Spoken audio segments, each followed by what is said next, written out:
He told me, Junisa, kalau kamu punya anak, kamu harus punya passive income ya. So what is passive income? Aku kayak, kan kalau freelance kan aku kerjain, dapat uang, selesai.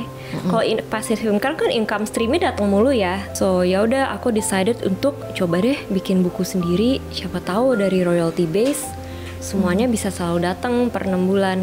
Junisa Bianda adalah ilustrator yang telah menggambar lebih dari 40 buku anak untuk brand dunia seperti Pink and Random House, Hallmark, hingga US Born. Ia lulusan Academy of Arts University di Amerika Serikat dengan gelar Master of Fine Arts di bidang Children's Book. Sekarang ia juga sedang membangun brand miliknya sendiri, sebuah IP untuk buku anak bernama Karim dan Khalil yang terdiri dari 6 buku bergambar bestseller, 3 diantaranya telah diterjemahkan ke dalam bahasa Inggris. As a mom of one, ia berhasil membangun karir dengan global clients meskipun bisa kerja work from anywhere. Sehingga ia mengaku bisa mengatur waktu lebih fleksibel dan menemani tumbuh kembang anak sambil juga berkarya di bidang yang ia tekuni. Daripada memaksakan, you have to find your own niche market aja. Jadi kamu kerjainnya dari hati. It's not like something yang kamu ngerasa ini lagi trending. Oh gitu ya cara nemuin minat baca. Tapi nggak cuma sekedar kita bacain, kita harus tahu dia tuh lagi suka apa. Buku nih ada sesuatu yang dia suka nih, jadinya dia bakal lebih melihat buku tuh menarik gitu ya. Welcome to Boss Mama Podcast, di mana kita ingin jadi safe space untuk para perempuan untuk ngobrolin topik seputar motherhood, self-growth, career, dan lain hal sebagainya. Kita percaya bahwa setiap moms punya definisi boss dari diri mereka sendiri. Nah, belakangan ini para moms lagi familiar dengan tren work from anywhere dong, di mana kita nggak terikat dengan lokasi ya. Dan kadang pun nggak terikat oleh waktu karena fleksibilitas pekerjaan freelance misalnya. Dan itu merupakan dream karena tandanya kita bisa membagi waktu lebih fleksibel dengan anak kita untuk quality time, untuk mengurus anak. Jadi narasumber kita kali ini cocok banget untuk ngobrolin topik tersebut karena Junisa merupakan seorang ilustrator buku anak, produk anak, juga menciptakan IP sendiri yaitu Karim dan Khalil, dan di situ ia membuat a children's book seputar memperkenalkan agama sebagai fondasi kepada anak dengan tentunya gambar yang sangat keren-keren. Apa kabar Junisa? Thank you so much ya. Thank you udah for mau the datang. introduction. Thank you dan makasih banget udah mau sharing bareng-bareng di Boss Mama Podcast. I really appreciate your time. Of course, happy to be here. Iya, nah aku tuh di sini kita pengen mulai ya dengan perkenalan Junisa. Tadi kan profilnya udah banyak banget nih pengalamannya. Aku pengen tahu lebih lanjut nih, kan mungkin sebelumnya aku lihat kamu sempat kuliah di bidang graphic design ya, yang mungkin agak mengarah nih ke profesi sekarang sebagai ilustrator. Dulu di Indonesia, terus habis itu lanjut di Academy of Fine Arts di San Francisco ya. Yeah. Udah fokus ke children's book ya, Yes. sebagai Masters of Fine Arts. Nah, boleh diceritain nggak kenapa akhirnya kamu memutuskan untuk berkarir di area illustrator nih? Mungkin dulu apa motivasinya? Ya. Kenapa pengen berkarir di bidang ini? Dari dulu tuh emang my parents tuh pengen aku kayak have a career that's passion driven, dan dari awal tuh my mom udah ngeliat kayaknya aku ke ilustrasi karena comparing to my other 6 siblings Rame banget ya, udah rame. 6. Iya, in which like kita tuh we want to be different from one another. My sister's a doctor, my brother is a lawyer, my other brother is a business major, dan lain-lain. Dan kamu anak keberapa? Aku anak kedua, Oh, anak middle kedua. child. And dari situ ya udah aku kelihatan passionnya di situ, tapi in a way itu belum ada arahannya. So I tried like a lot of media arts, kayak ada dulu tuh even origami ambil, oil painting ambil, comics ambil, pas kecil ya. Semua dicoba dulu ya, karena mungkin design is very broad. Very broad, dan I think kayak it's good that parents to let their child be exposed to a lot of things so that they really know what they want kan. And dari situ ya kelihatan aku emang oke, ini anak kayak art banget deh, mamaku bilang gitu. And knowing that my dad itu tahu aku anak perempuan, terus kayak he wants us all to be close together, aku kuliahnya cuma boleh di sini. Akhirnya ambil di UPH, ambil graphic design. Tapi pas masuk graphic design, my passion isn't there. Karena graphic design tuh lebih kayak ke layouting and branding ya. And a little of illustration is needed untuk graphic design. So I took master's degree akhirnya di luar. And then yaudah aku di AAU, aku kayak nonton banyak webinar, terus attend ke seminar-seminar juga, ke beberapa macam kayak pameran-pameran kecil-kecilan juga. Guruku tuh udah seneng, kayak aku lumayan tahu mau ngarahnya kemana. And ya udah aku diarahin banget sama guru aku untuk bisa masuk ke Pixar. And then di situ life happened pas lagi thesis ya. My dad passed away, so I need to go back home. And then like pas I got back home, urusin segala macam pemakamannya, my mom bilang, Nisa kamu harus selesain ya. Karena aku kayak di dalam hati, ya udah aku pulang, aku bantu-bantu di rumah juga nggak apa-apa kok. And then she said no, you have to follow your dream Nisa gitu. And then ya udah pas aku selesai thesis, and then like I told my teacher kayak maaf ya, I think I need to go back home dari sini. Lalu dia ajarin aku, oke, kalau kamu pengen tetap kayak your work globally, kamu bisa ambil illustration agency loh di sini. Oke, so apa tuh illustration agency ya? What is that gitu? And then he said, itu tuh a way kamu tuh bisa tetap mengerjakan proyek luar seperti buku-buku dari publisher, and then you can work from your home country. Dia bilang kayak gitu. So I think you can reach out ke beberapa illustration agency, dan alhamdulillah aku dapet agency yang kayak cabangnya tuh di New York sama di LA. Oh iya, karena ini hal yang baru juga ya, illustration agency. Biasanya kan kalau kita bicara freelance illustrator itu ya kita bangun portofolio sendiri, cari klien sendiri, mungkin pakai platform kayak Upwork dan lain-lain ya. Tapi ini ternyata ada agency ya, dan itu boleh diceritain nggak gimana akhirnya kamu masuk ke illustration agency? Karena aku ngebayangnya seleksinya pasti ketat dan I don't know ya, mungkin dulu tuh algoritma Instagram masih beda kayaknya ya. Aku kan di tahun 2017 lulusnya. Kayaknya masih beda banget tuh. Mirip-mirip banget. S2 juga lagi kan. Satu aku 2016. Oke, sama. Terus ya udah, how it works itu, kamu tuh harus get your portfolio di luar.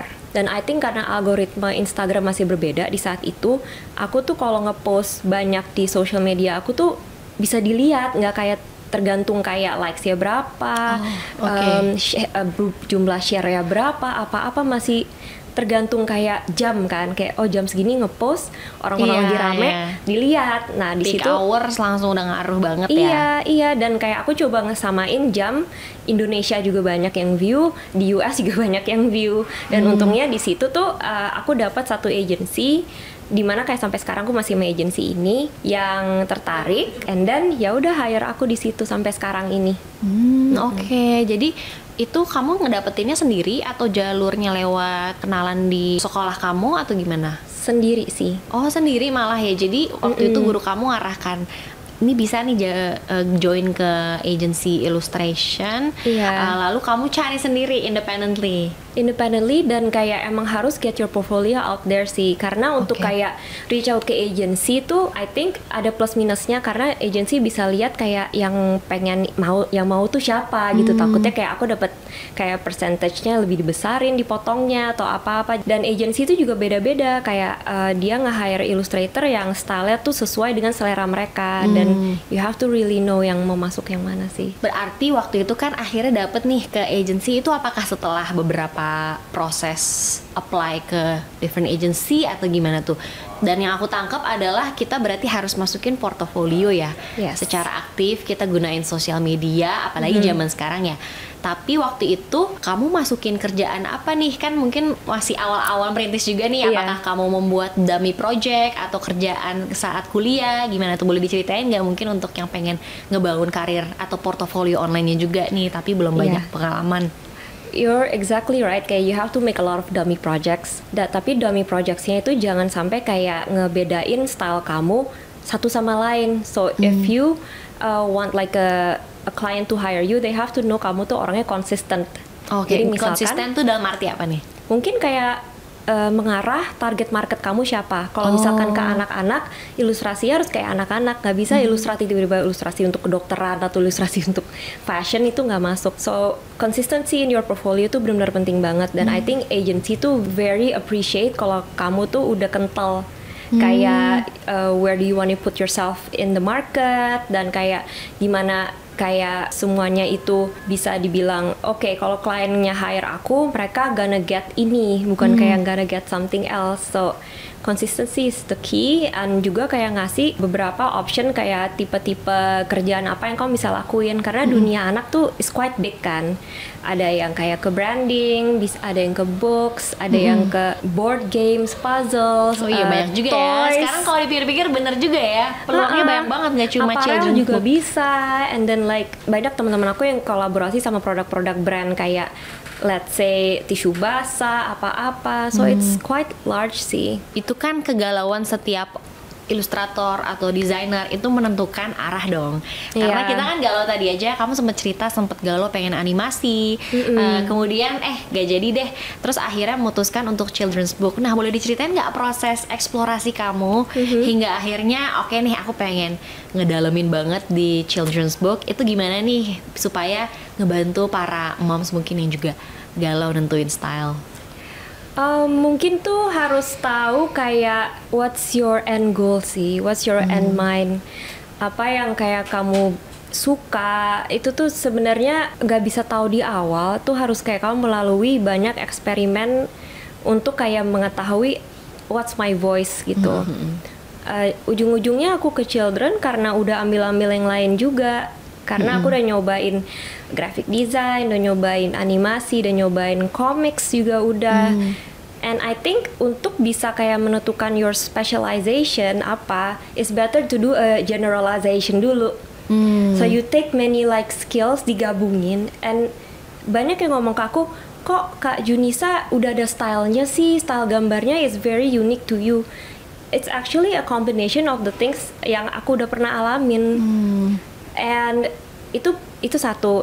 Lalu juga kalau misalkan gimana sih cara kayak publisher luar seleranya sama kamu. So I think kalau selera tuh nggak bisa dibohongin kan. Iya. Even though kamu jago atau apa, tapi kalau mau seleranya sekian ya akan dapatnya yang sekian. So daripada memaksakan, you have to find your own niche market aja di situ. Jadi kamu kerjainnya dari hati. It's not like something yang kamu ngerasa ini lagi trending, ini lagi kayak naik daun, ini uangnya banyak di sini. Jadi it's better that you create your own gitu. Wow, nah aku ngelihat juga portofolio kamu tuh udah kerjasama dengan klien keren-keren. Globally tuh ada Penguin Books, ada US Born. Itu kan kayaknya kalau buku anak udah familiar banget lah ya kita para moms gitu. Itu kita pengen tahu sih gimana sih caranya kamu akhirnya ngedapetin klien. Karena apalagi kalau kita lagi merintis di awal, itu kan klien ngelihat pengalaman kita, tapi kita belum banyak pengalaman nih. Nah, gimana akhirnya kamu bisa kerjasama dengan klien-klien besar? Boleh nggak di-share perjalanannya? Well, yang pasti nggak instan ya. I began working di 2017, terus baru dapat klien seperti itu 2023. So it's like a long journey untuk like self-reflecting, dan kayak through there kan aku ada banyak publisher juga yang dikerjain. Nah, aku dapat feedback dong. I think feedback is key untuk kayak bisa nyampe ke end goal-nya. And dari situ karena kayak banyak publisher yang lain, aku jadi kayak bisa banyak kayak portfolio yang di-present juga ke mereka. Dan untungnya kan aku masih waktu itu belum jadi ibu ya. So I have all the time in the world. Kadang aku bangun kayak subuh, abis sholat subuh bangun langsung kerja sampai jam 12 malam because I like doing it gitu. Jadi aku rela capek buat ini. Ya, itu adalah posisi yang sangat enak sih. Enak kamu kan? pengen working hard tapi kamu voluntarily melakukan itu, bukan kepaksa. Iya, karena aku kayak at the end of the day aku have ownership sih, kayak I work hard for this, that's why it's for me gitu, it's not for untuk orang lain, enggak gitu. Berarti tapi pas awal-awal untuk ngedapetin klien itu, apakah kamu mencari sendiri dengan cara-cara seperti cold call yang aku tahu ya, atau mungkin ada cara lain, atau kamu dibantuin agensi kamu tuh? Boleh diceritain nggak supaya tips nih kita cara dapetin klien pertama kita tuh gimana nih? Beruntungnya sih karena aku langsung sign agency ya. And agency sih awalnya karena aku belum lihat ada working experience sama sekali, dia ngasih aku kayak sebuah skenario. Di skenario ini aku gambar, dan aku tanya ke agency, ini skenario ini tuh cocoknya ke publisher apa ya kira-kira yang bakal hire aku, kan kayak biasalah lugu-lugu baru lulus kuliah gitu ya. Ya kalau kamu kerjainnya bagus, Penguin bisa kali ya. Dan itu it was 2017. So I just like oke, aku submit banyak banget, and then like yang what they appreciate itu aku udah bisa misalkan di skenario A, aku bisa bikin jadi cerita dari situ. Oh, sorry nih, skenario itu berarti kayak case study atau challenge atau gimana? Atau ada brief klien atau belum? Skenario sih lebih kayak kalau buka children's book kan kayak once upon a time, bla bla bla bla bla, siapa apa-apa. Itu ada plotnya. Nah, aku coba dari plot itu ngebikin kayak rentetan 5 ilustrasi. Oh, I see. So the client wants to know kayak apakah aku bisa storytelling dari situ. Karena Padahal kalau belum deal. Belum. Oh. Aku belum deal sama agency aku. Jadi ini in a way dia approach aku, dia suka portfolio aku, tapi dia ngetes aku apakah kamu bisa storytelling nggak. So in a way kalau di dunia children's book itu nyawanya tuh lebih ke ilustratornya justru rather than the author itself, karena anak tuh visual ya. Iya. Dan kadang tuh mereka lebih mengerti apa yang dilihat bandingin dikasih tahu. Apalagi kalau anak kalau apa-apa harus diulang-ulang kan. Iya, So, iya. and they're Kerasa banget. lebih suka ngenyontoh, ngeliat yang di depan mereka, lebih interested. Apalagi kayak kalau digabungin dengan warna-warna. And yeah, I think it's a job yang kayak kita harus masuk ke dunia abstrak anak-anak sih. Berarti yang kalau aku lihat adalah sekecil apapun task yang dikasih itu harus kerjain, meskipun itu belum deal sama kliennya, masih dalam bentuk skenario, tapi kita emang harus show our work terlebih dahulu ya. Jadi emang di awal-awal nih mungkin belum pasti dapat klien, Dan tapi nggak kita dibayar. harus usaha. Nggak dibayar Nggak ya? dibayar, Gitu. ya. Oh, tapi abis itu dari kamu mau membuat skenario itu berhasil mendapatkan deal project buat kamu.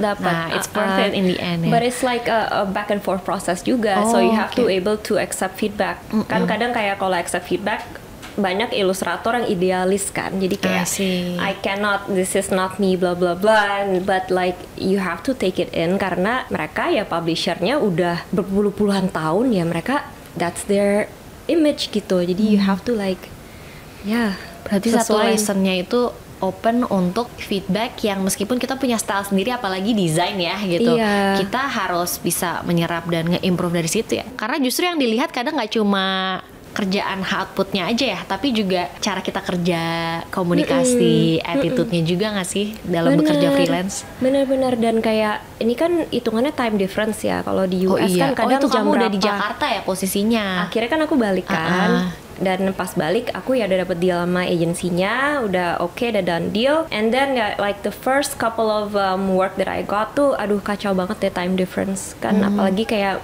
US ya. US Beda kebalik kalau UK mending ya 6 jam. Kalau UK kan US kan kayak aduh dia malam kita pagi, but I have to reply. Dari situ sih enaknya kalau misalkan deadline-nya let's say tanggal 1, aku bisa submit tanggal 2. Oh iya. Ada bonus. Ada bonus 1 hari. Tapi in a way ya time management is key sih untuk kayak bisa dapat banyak klien, karena kayak you manage your time, si agensinya ke kita dan nanya kamu mau nggak kerjaan ini, terus kita bilang oke, boleh. Jadi kayak it's up to us juga kalau mau diterima atau enggak. Tapi karena mumpung aku belum punya suami, belum punya anak, I just take everything in sih untuk portfolio. Jadi kuncinya tuh sebelum punya anak, mau nikah nih hustle ekstra ya, apalagi untuk membuka portofolio, karena ya itu membutuhkan long hours ya. Nah, aku pengen transition sekarang. Junisa kan sekarang udah mom of one ya. Udah usia berapa anaknya? Sekarang 2 tahun 6 bulan. Aduh, lagi asik-asiknya tuh ya. Asik banget kayaknya. Nah, tadi kamu ngebahas soal kayaknya dari masa sebelum nikah time managementnya udah disiplin banget deh. Nah, sekarang kan pasti udah punya anak, perubahannya akan berbeda banget ya. Kita harus menyesuaikan waktu, apalagi kamu ibaratnya kerjanya remotely gitu ya. Lebih tricky lagi sebenarnya. Boleh di-share nggak sih time management tips kamu, gimana cara nge-handle kerjaan versus kamu misalnya ingin ya quality time, spending waktu dengan anak? Well, time management tuh sebenarnya buat ibu-ibu beda-beda ya. Karena kayak kalau work aku tuh beneran kayak aku, alhamdulillah aku yang decide aku tuh mau sibuk atau enggak. Oke, Dan- ambil kerjaan atau enggak? Yes.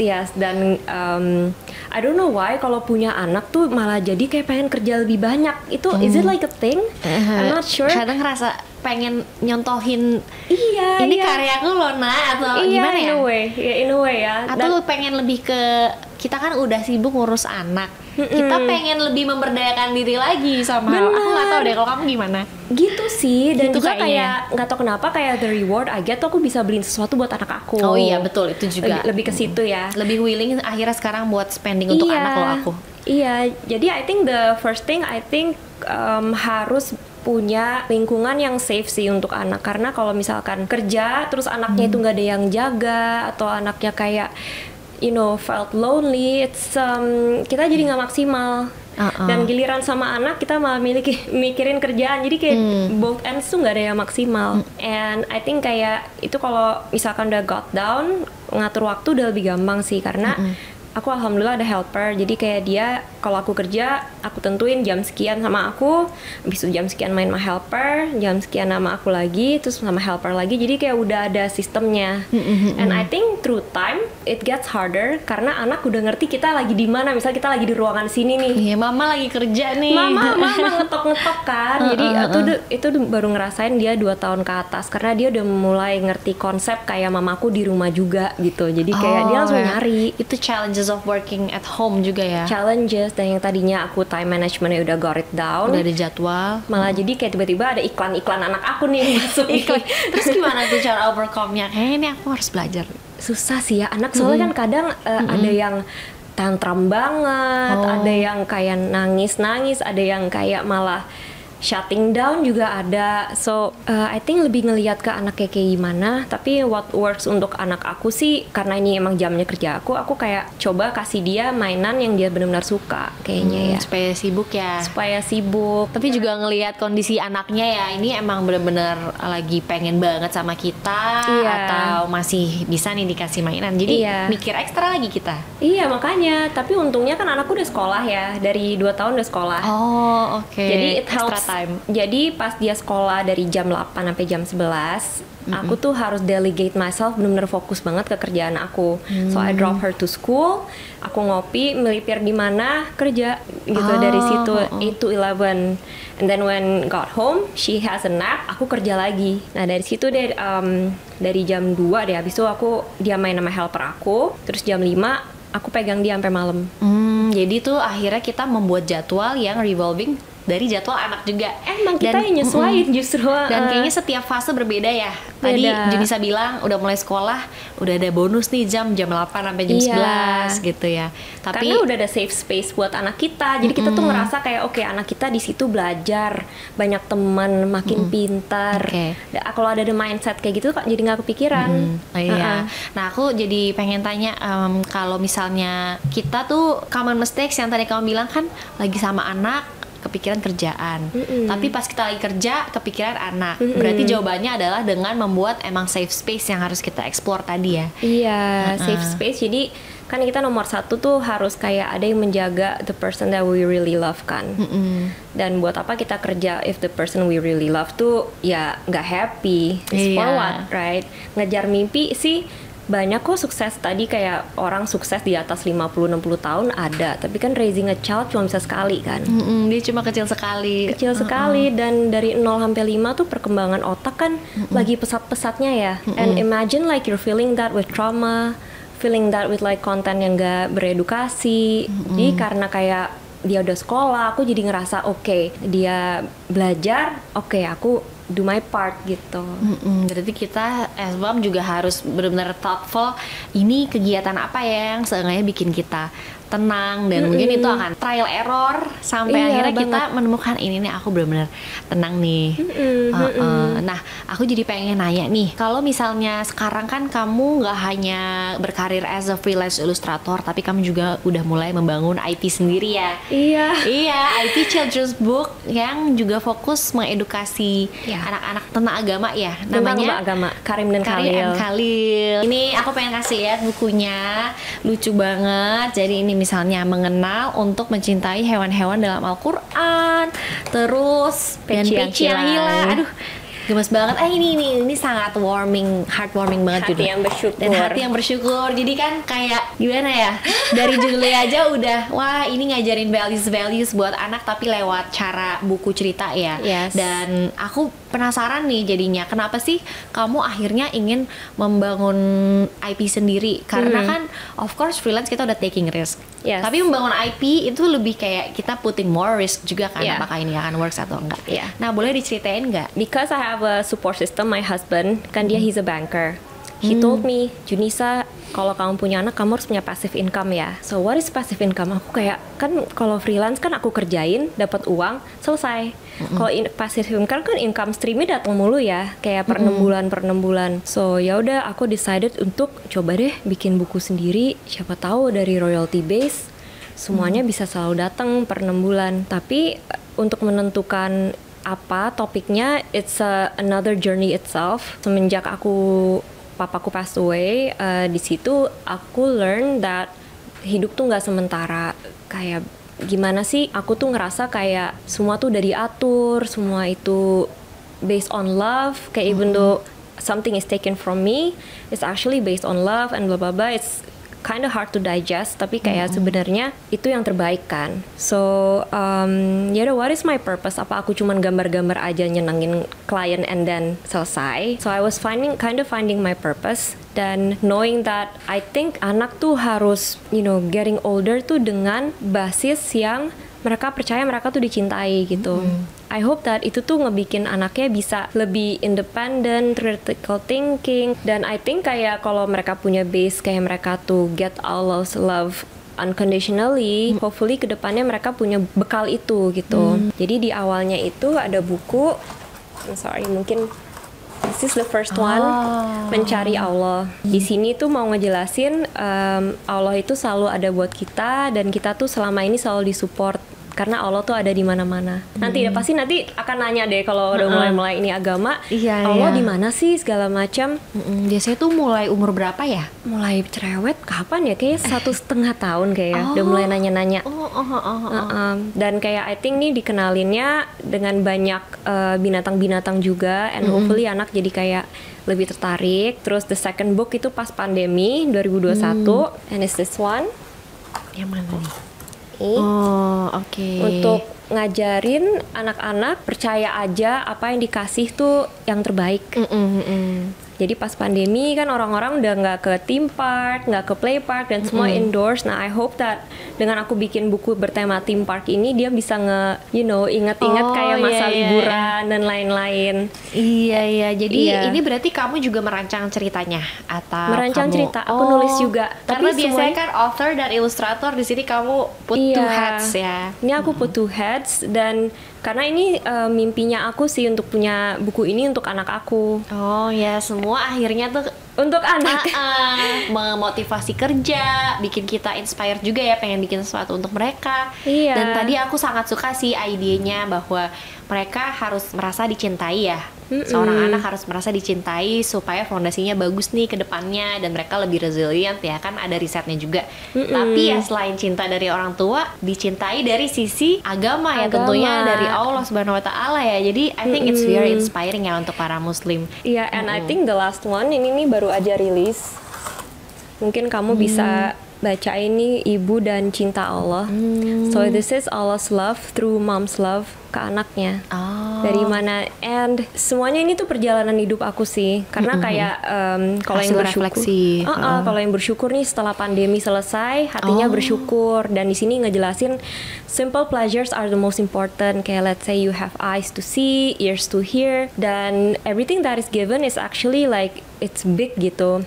Tanpa kamu kayak realize it's actually there. Padahal it's already there, it's a blessing gitu. So yeah, it's curahan hati sih kebanyakan, dan hopefully like moms tuh bisa relate. Yang ibu-ibu suka sih this one sih. Karena tentang kayak dari proses melahirkan, menyusui, mendidik sampai besar, nanti ada di sini. Coba semua. Ya, harus nanti dibaca ya moms ini.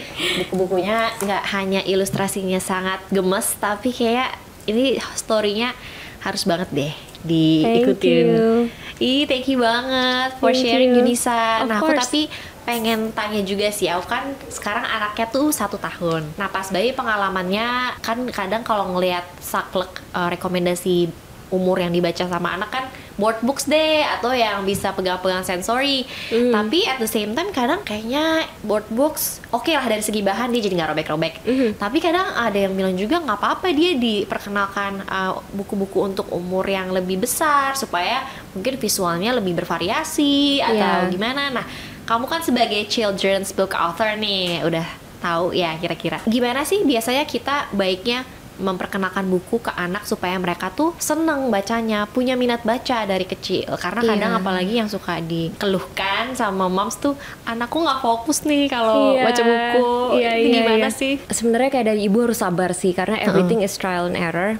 Dan to know kayak anaknya suka apa is trial and error juga kan. Kalau mungkin kalau seperti anaknya kamu yang 1 tahun kayak lagi asik-asiknya you jalan. told me he likes like ripping things juga kan. Karena robek flip booksnya tuh udah banyak banget yang robek karena dia seneng tangannya karena motorik dia. Iya itu dimaklumkan banget sih, pasti kayak gitu. But I think kayak nggak salahnya juga tuh kalau ngenalin buku-buku yang kertas juga sih. And probably mamanya yang pegang dan cara bacanya juga beda. Kayak kalau ngenalin buku seperti ini, it's not necessarily kamu harus baca word by word, tapi it's just like introducing kayak benda-benda yang di situ. Benda-benda dan kegiatannya mereka lagi apa. Karena aku tuh beberapa kali ke terapis juga kan untuk anak aku, untuk tanya perkembangan, terus ke dokter tumbuh kembang. Emang ada milestone yang kayak harus mereka mengerti kayak tingkat literasi ya mereka tuh gimana. Apakah mereka mengerti kayak kegiatan sesuatu yang di depannya, misalkan kayak papa mama lagi duduk di taman gitu. Oh ya, kita nggak harus baca word by word diulang-ulang itu aja, tapi justru kita perhatiin gambarnya dan what are they doing. Jadi kayak untuk plotnya tuh kayak nggak harus pusingin dulu. Yang penting tuh mereka kayak paham apa sih keadaan di page ini. So I think it's more of PR untuk ibu-ibu. Tapi in a way anak tuh karena buku ini kan ya lebih pleasing di visualnya ya, bandingin kalau kayak buku-buku yang bulu-bulu buat pegang-pegang atau yang kayak board books gini-gini kan kadang terlalu simple dan objeknya paling cuma 1 atau 2 atau apa gitu kan. So it's okay sih, tapi ya we have to really be careful aja, jangan sampai robek-robek. And then maybe ya siapin selotip on the side untuk kayak di selotip. But ya, dan aku kan juga udah pernah ngerjain board books kan, tapi emang board books tuh bagus untuk motorik halusnya. Karena kan mereka belajar kayak uncovering what's beneath kan. Jadi kayak gini gitu. Dan I think it's something yang milestone yang sangat penting bandingin kayak anak langsung dikasih gadget dari kecil. And dari situ emang kalau publisher luar tuh bener-bener they invest so much in like the quality of the books. Karena mereka really pentingin literasi anak-anak. Misalnya apa tuh di quality-nya tuh aspek apa? Aspek kayak they're willing to pay a lot for illustrators to create the book. Kalau di sini sayangnya kayak beberapa temen aku tuh mereka harus ada 1 foot in kerjaan yang kantoran atau 1 foot di kerjaan yang kayak pasti income-nya ada per bulan. And then kayak nggak full time ilustrator gitu. Karena kayak emang beda sih kayak dari treatmentnya juga di luar. Tapi alhamdulillah karena ada agency dan aku iya terus kerjaan ya alhamdulillah kayak cukup sih untuk kayak hidup dan nyenengin anak sih. Berarti kalau kita ngebacain buku nih buat anak, kita nggak harus selalu berpatok. Oh ini kalau dia di bawah setahun board books aja nih. Sebenarnya nggak apa-apa loh kita ngenalin buku-buku yang lebih kompleks, mungkin buat 3 tahun kayak seperti ini kan. Tetapi kitanya harus lebih kreatif. Benar. Dan kita mungkin ya bisa nunjuk hal-hal yang ada, terus mungkin kitanya selain itu apa tipsnya mungkin selain nunjuk-nunjuk? Mungkin kalau anak seumuran 2 tahun tuh dia udah tahu dia sukanya apa kali ya. Kan mereka ada fase-fase, let's say dia lagi suka kuda atau dia lagi suka pesawat. Dan buku-buku yang di sini tuh aku coba cater ke likeness-nya mereka. Kayak misalkan cowok-cowok kan suka banget pesawat. Jadi aku gambar ininya pesawat. So baiknya tuh tahu apa anak yang lagi suka apa, and then dari situ find books yang relate ke itu, and then hopefully they're gonna like ngerasa buku tuh interesting banget. And alhamdulillah tuh anakku sampai sekarang belum mau kasih gadget sih, udah 2,5 tahun lebih dan lulus. Tapi aku pengennya kayak nanti kalau gadget tuh ada, tunggu kalau dibutuhin di sekolah aja. Oke. Bukan kayak dari sini, karena alhamdulillah dia tuh sama books tuh attach banget dari kecil, selalu buku ya gitu. Oh, gitu ya cara numbuhin minat baca. Jadi mungkin ya kenalin aja buku, tapi nggak cuma sekedar kita bacain, Enggak, tapi ya. kita harus tahu dia tuh lagi suka apa. Buku nih ada sesuatu yang dia suka nih, jadinya Benar, dia bakal iya. lebih melihat buku tuh menarik Menarik, gitu ya. iya. Jadi sebenarnya kayak customize aja sih, kalau anaknya lagi suka apa, kita ikutin, mau ikutin, kita ulik-ulik.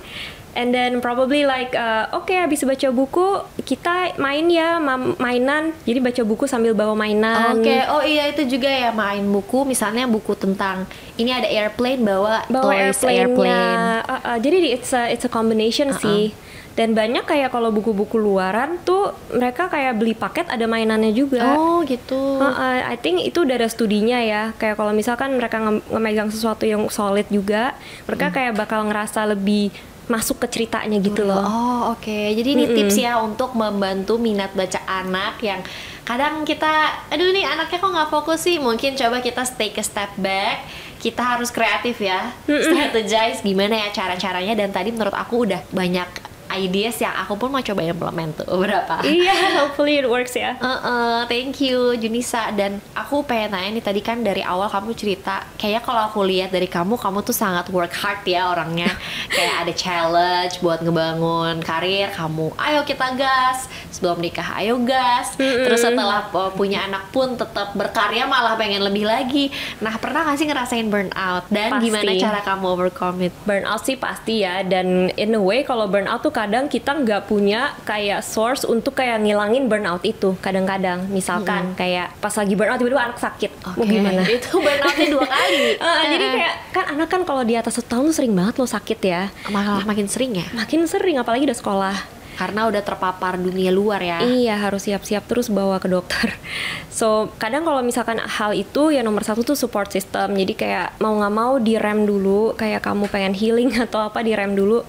Coba ikhlasin kayak beberapa roles yang kamu punya as a mother ke partner kamu. Kayak let's say aku tuh hobi banget pas sebelum tidur bacain buku anak aku. Aku kasih ke suami aku, even though anak aku rewel maunya sama aku, aku harus kayak pelan-pelan bilang ke dia, Jeda, mama lagi sakit, lagi capek. Jeda juga bacain papa bentar ya. Kan aku kalau burnout takut tiba-tiba marah nggak sih, kayak emosinya lagi.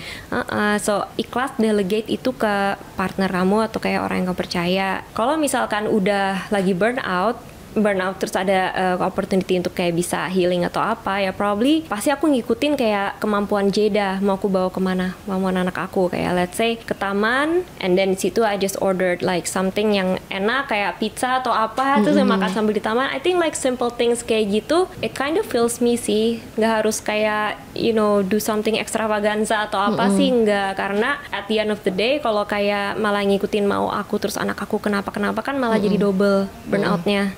Dan malah nggak jadi healing. Iya. And I kind of look at my daughter's age juga kan. Oke, kalau age kedua tuh perlunya apa sih sebenarnya? Kayak kalau misalkan diajak naik pesawat lama-lama juga, aku nggak tahu ya dampaknya gimana ya, kayak gitu-gitu. Dan takutnya dia capek di sana tiba-tiba panas apa.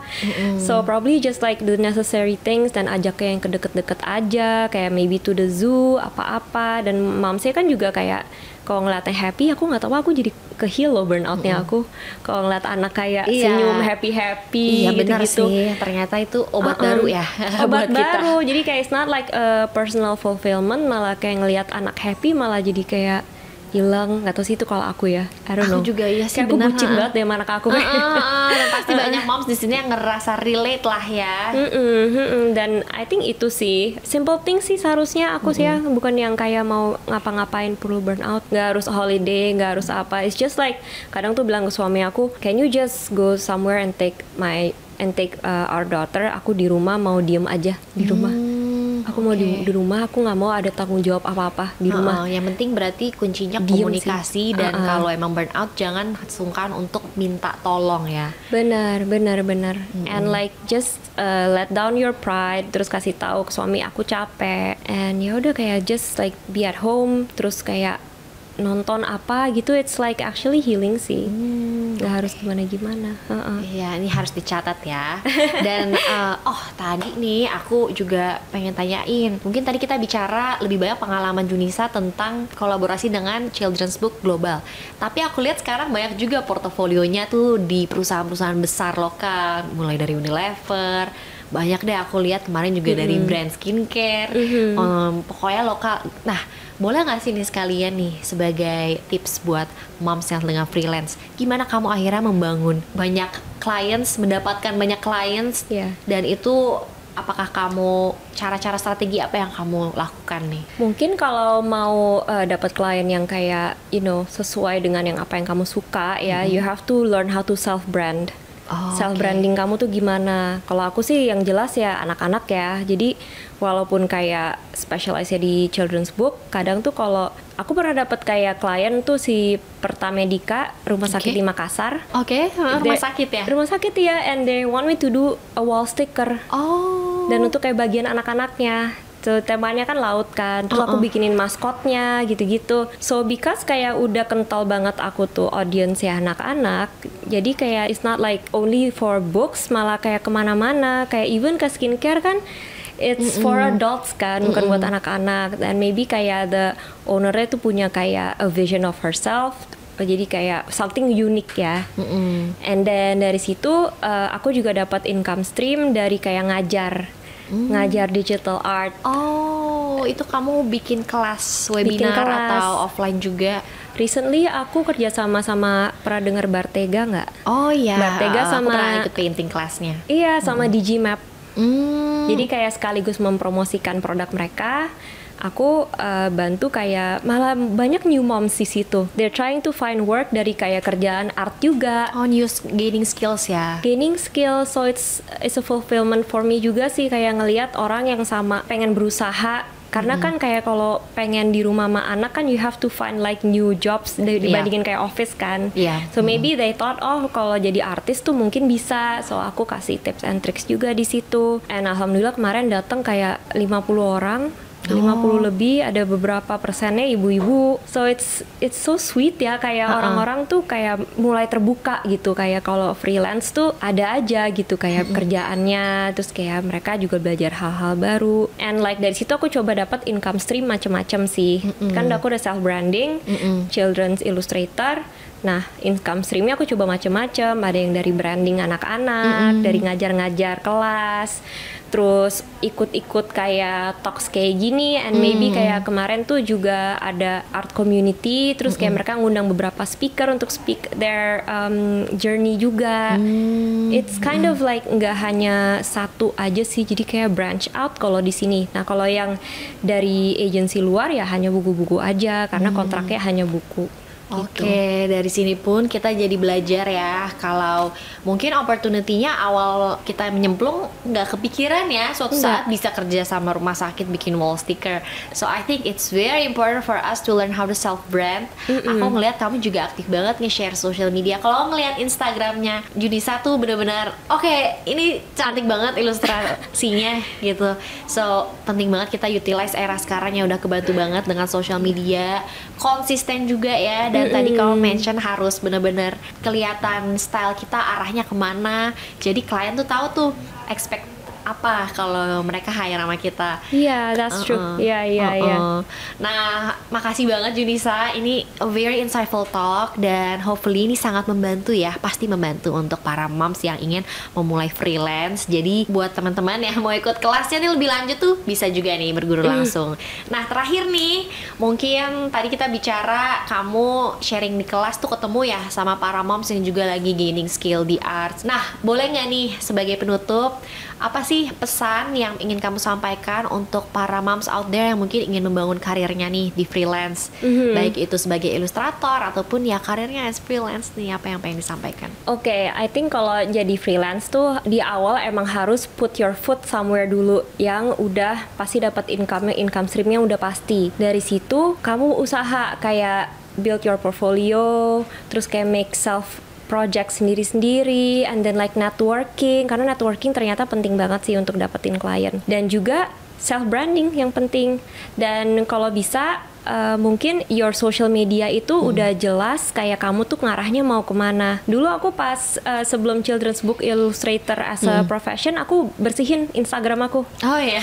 Jadi kayak semuanya basically my Instagram is my portfolio. Okay. It's not my social like aku lagi ngapain gitu, I never post there. Jarang banget. And dari situ hopefully kayak bisa membuahkan kayak doors, opportunities, karena emang awalnya tuh berdarah-darah dan kayak kamu banyak banget living in uncertainty, tapi kalau misalkan kamu awalnya itu udah ada foot dari kayak kerjaan yang udah stabil, lama-kelamaan kamu bisa lepas.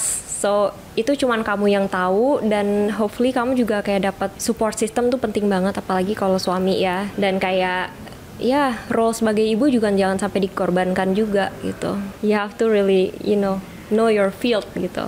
Wow, thank you so much Junisa untuk sharingnya kali ini. I learned a lot, dan tentunya nanti aku pengen banget ngebacain ini ke Launa ya. Semoga nanti ya. Aku karena juga ya personally merasa butuh banget sih memang topik-topik yang terkait spiritual ya. Tadi aku sangat resonate, dan tadi juga dapet tips supaya anak lebih gemar membaca. It's never too late ya moms. Jadi kalaupun anaknya nggak fokus atau apa, wajar. Aku pun kadang ngerasain karena dia lagi aktif-aktifnya jalan pengen sana sini. So thank you so much Junisa untuk insight-nya kali ini, dan thank you banget buat teman-teman yang udah nonton episode Boss Mama kali ini. Kalau kalian suka topik yang baru kita bicarain, ayo drop a comment atau tag kita di @bossmama.society.